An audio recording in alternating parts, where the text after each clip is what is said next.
responsibility, be a leader, be a man, and carry forward. And the only way to do that is for you to resign. You know it, but your ego won't let you. A council erupts into chaos. Thanks for joining us now at 3. I'm Nicole Versansky. Several members, residents calling for a mayor to resign. This is just the latest in the saga happening this week in Cleveland Heights. Now at 3, Brittany Weir joining us live. Brittany, the meeting got pretty heated.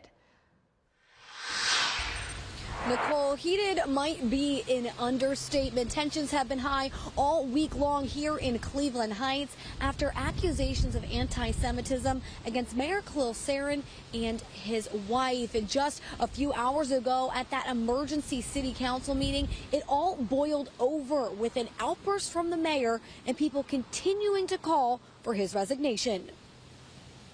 City Council chambers packed Friday afternoon for a special City Council meeting. The items on the agenda: the mayor's whereabouts, his ability to perform his duties, and the welfare of the community. This all comes after a protest Monday night accused the mayor and his wife of making anti-Semitic comments. Then on Wednesday night, after days of silence, the mayor finally released a 15-minute-long video on social media.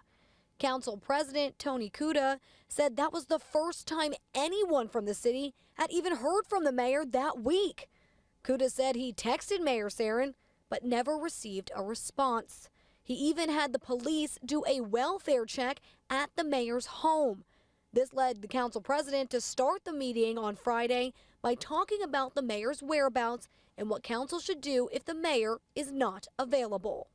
After the mayor failed to address the community on Tuesday, and that was something the mayor said he was going to do Monday evening, and after texting him on Wednesday and getting no response, there was some concern about the mayor's well-being. I just want to say, this council, by no means, is my overseer, and I am not your Negro, and knowing where I am and putting me on a leash is absolutely.